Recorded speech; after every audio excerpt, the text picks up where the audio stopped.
भगवते रुद्राय। नमस्कार दोस्तों, आज के इस वीडियो में हम सुनेंगे गीता के 7वें अध्याय का पाठ। परंतु उससे पूर्व हम सुनेंगे इसका महात्म्य। श्राद्ध पक्ष के दौरान जो व्यक्ति गीता के 7वें अध्याय का पाठ और उसके महात्म्य का श्रवण करता है, उस पर अपने पितरों का भरपूर आशीर्वाद रहता है। राह में आने वाली संकटों का सदा ही निवारण होता रहता है। इस महात्म्य के श्रवण से व्यक्ति का कल्याण होता है और सभी कष्टों से मानव छूट जाता है। इसके श्रवण मात्र से ही मनुष्य सदा सदा के लिए सुखी हो जाता है। आइए सुनते हैं गीता के 7वें अध्याय का पाठ और महात्म्य, क्योंकि बिना महात्म्य के इस पाठ का श्रवण करना उतना लाभप्रद नहीं माना जाता है। इसलिए सबसे पहले हम महात्म्य का श्रवण करेंगे। इस महात्म्य को सुनाते हुए भगवान शिव कहते हैं, हे पार्वती, मैं तुम्हें 7वें अध्याय का वह महात्म्य बतला रहा हूँ जो कानों में अमृत के समान सुख को प्रदान करता है। पाटलिपुत्र नामक एक दुर्गम नगरी है, जिसका द्वार बहुत ही विशालकाय और अत्यंत ही भव्य है। उस नगर में संकोकर्ण नामक एक ब्राह्मण रहा करता था। वह वैश्यवृत्ति का आश्रय लेकर के बहुत अधिक धन कमाया, परंतु उसने इस धन का कभी भी उपयोग अपने पितरों के तर्पण हेतु ना ही किया और ना ही देवताओं के पूजन पाठ के लिए ही किया। धनोपार्जन में तत्पर होकर के वह प्रतिदिन यह हमेशा ऐसा ही करता कि वह बड़े बड़े लोगों को भोजन कराता, राजाओं को भोजन कराता और जो धनाढ्य लोग थे उन्हें भोजन कराया करता था। एक समय के बाद है वह ब्राह्मण ने अपना चौथा विवाह करने के लिए पुत्रों एवं बंधुओं के साथ यात्रा आरंभ की। अभी यात्रा चली ही थी कि मार्ग में रात्रि हो गई। इस मार्ग की रात्रि के समय उसने वहीं पर सोने का विचार किया। तब एक सर्प ना जाने कहाँ से आकर के उसके बाह में काट दिया। बस फिर क्या था, सर्प के काटते ही उसकी अवस्था तो ऐसी हो गई जैसे अब तो कोई उपाय ही नहीं। बहुत सारे उपाय किए गए, मणि, मंत्र, औषधि और ना जाने और कितने सारे उपाय किए गए ताकि उसके शरीर की रक्षा की जा सके, परंतु शरीर की रक्षा करना असाध्य जान पड़ने लगा। तत्पश्चात कुछ ही क्षणों में उसके शरीर से प्राण पखेरु उड़ गए। फिर वह प्रेत योनि में जा पहुंचा। प्रेत योनि में उत्पन्न होने के पश्चात भी उस ब्राह्मण का चित्त धन की वासना में ही बंधा रहा। उसने पूर्व वृत्तांत को स्मरण करते हुए एक बार सोचा कि मैंने अपने घर के बाहर ना जाने कितनों की संख्या में धन को गाड़ रखा है। इससे इन पुत्रों को वंचित कर दूंगा और स्वयं ही उसकी रक्षा करूंगा। सांप की योनि से पीड़ित होकर के वह ब्राह्मण एक दिन स्वप्न में अपने पुत्रों के समक्ष आकर के अपनी मन स्थिति के बारे में बतलाने लगा। तब उसके पुत्रों ने सुबह उठ कर के बड़े विस्मय के साथ एक दूसरे से स्वप्न की बातों को साझा किया। उनमें से मंझला पुत्र तुरंत ही कुदाल फावड़ा हाथ में लिए घर से निकल पड़ा। उस स्थान पर जा पहुंचा जहां उसके पिता सर्प योनि धारण करके रहते थे। उस स्थान पर धन के ठीक ठाक होने का उसे पता ही नहीं चल पा रहा था, तो भी उसने चिन्हों के द्वारा उसका निश्चय किया और लोभवश वहां पहुंच करके बाम्बी को खोदना आरंभ कर दिया। तभी बाम्बी से एक बहुत बड़ा विशालकाय भयंकर सांप प्रकट हुआ और कहने लगा, ओ मूर्ख, तू कौन है और यहाँ किस लिए आया है? इस बाम्बी को क्यों खोद रहा है? किसने तुझे और किस उद्देश्य से भेजा है? ये सारी बातें मेरे सामने अभी ही कह सुना। पुत्र कहने लगा, मैं आपका पुत्र हूँ, मेरा नाम शिव है। रात्रि में स्वप्न से प्रेरित होकर के विस्मित होकर के मैं यहाँ स्वर्ण लेने के विचार से आया हूँ।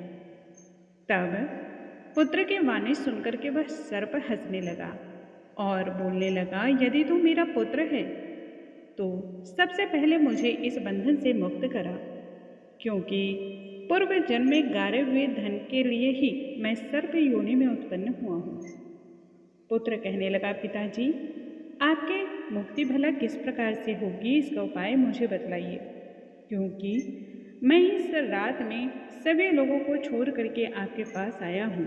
तब सर्प बना हुआ पिता कहने लगा, हे बेटा, गीता के सप्तम अध्याय के पाठ को छोड़ करके मुक्त कराने की शक्ति ना तो किसी तीर्थ में ही है, ना किसी दान में ही है, ना ही तप और यज्ञ में ही है। अतः तुम्हें गीता का 7वां अध्याय ही कराना चाहिए। यह 7वां अध्याय ही प्राणियों को मृत्यु जैसी कठिन परिस्थिति और दुखों से दूर करने वाला है। हे पुत्र, मेरे श्राद्ध के दिन गीता के सप्तम अध्याय का पाठ करने वाला ब्राह्मण को श्रद्धापूर्वक भोजन कराओ। इससे निसंदेह मुझे मुक्ति प्राप्त हो जाएगी। अपनी श्रद्धा और शक्ति के अनुसार वेद विद्या में प्रवीण ब्राह्मणों को भोजन कराओ। सर्प योनि में पड़े हुए पिता के मुख से ये वचन सुन करके सभी पुत्रों ने पिता की आज्ञा का पालन किया तथा उससे भी अधिक तरीके से भव्य तरीके से आयोजन किया और पूर्ण शक्ति के अनुसार इसे निवाह किया। तब शंकुकर्ण ने अपने सर्प शरीर का त्याग दिया और दिव्य देह को धारण किया। सारा धन पुत्रों के सुपुर्द कर दिया।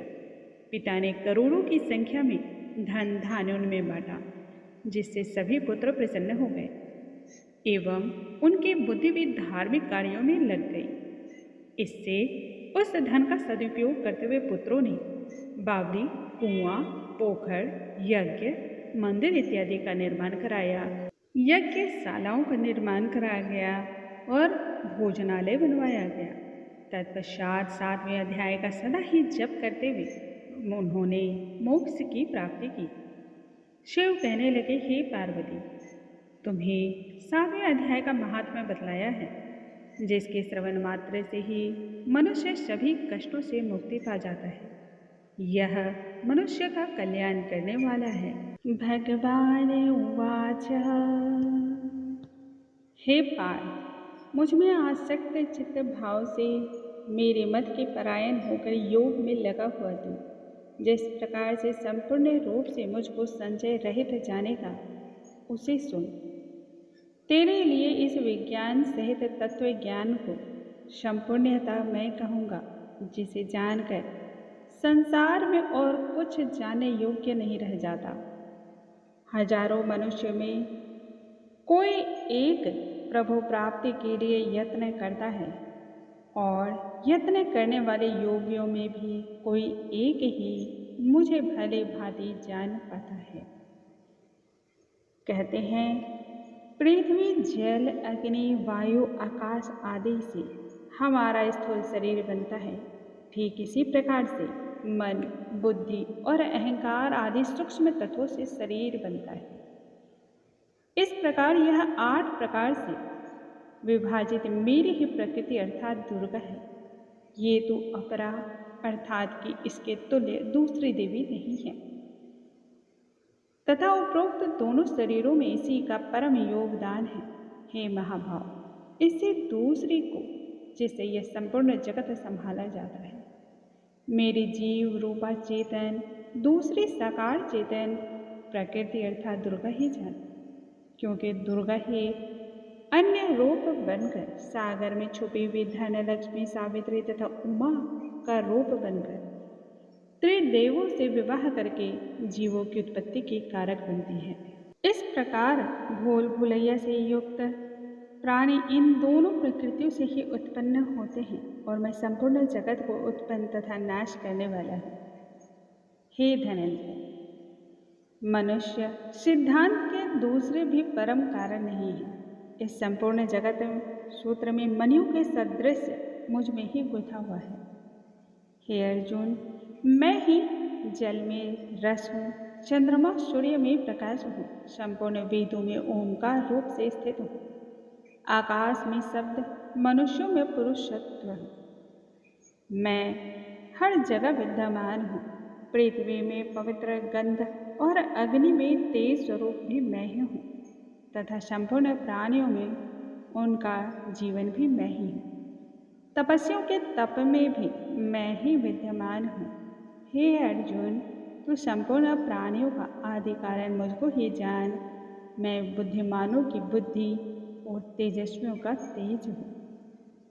दोस्तों, आज के इस वीडियो में हमने सुना श्रीमद् भागवत गीता का अध्याय, जो कि श्राद्ध पक्ष में प्रत्येक मनुष्य को श्रवण करना चाहिए, जिससे मानव जीवन का कल्याण होता है, पितरों को शांति प्राप्त होती है। आज की कथा को हम यहीं पर विराम लगाते हैं।